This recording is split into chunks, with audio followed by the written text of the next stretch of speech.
السلام علیکم۔ B B C Urdu H D کے ساتھ میں ہوں جائشہ ربیع۔ خبر شامل کرتے ہیں مامو کانجن سے۔ رپورٹ کر رہے ہیں زاہد الحسن رضوی۔ ڈپٹی کمشنر فیصل آباد علی شہزاد کا مامو کانجن کا وزٹ۔ رورل ہیلتھ سینٹر کی انسپیکشن، ناقص صفائی ستھرائی پر عملے کی سرزنش۔ کمالیہ روڈ اور ظفر چوک روڈ کی ریپیئرنگ کے احکامات جاری۔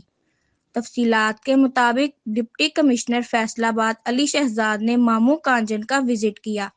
اس دوران ان کے ساتھ سی او ایجوکیشن فیصل آباد علی احمد سیان، اسسٹنٹ کمشنر تانلیہ والا نعمان علی ڈوگر، سی او ٹاؤن کمیٹی محسن بھی موجود تھے۔ رورل ہیلتھ سینٹر مامو کانجن کی انسپیکشن کے دوران صفائی ستھرائی کے ناقص انتظامات پر عملے کی سرزنش کی گئی۔ شہر مامو کانجن کے لیے 3 واٹر فلٹریشن پلانٹ دینے اور کمالیہ روڈ ظفر چوک روڈ کی ریپیئرنگ کے احکامات بھی جاری کیے گئے۔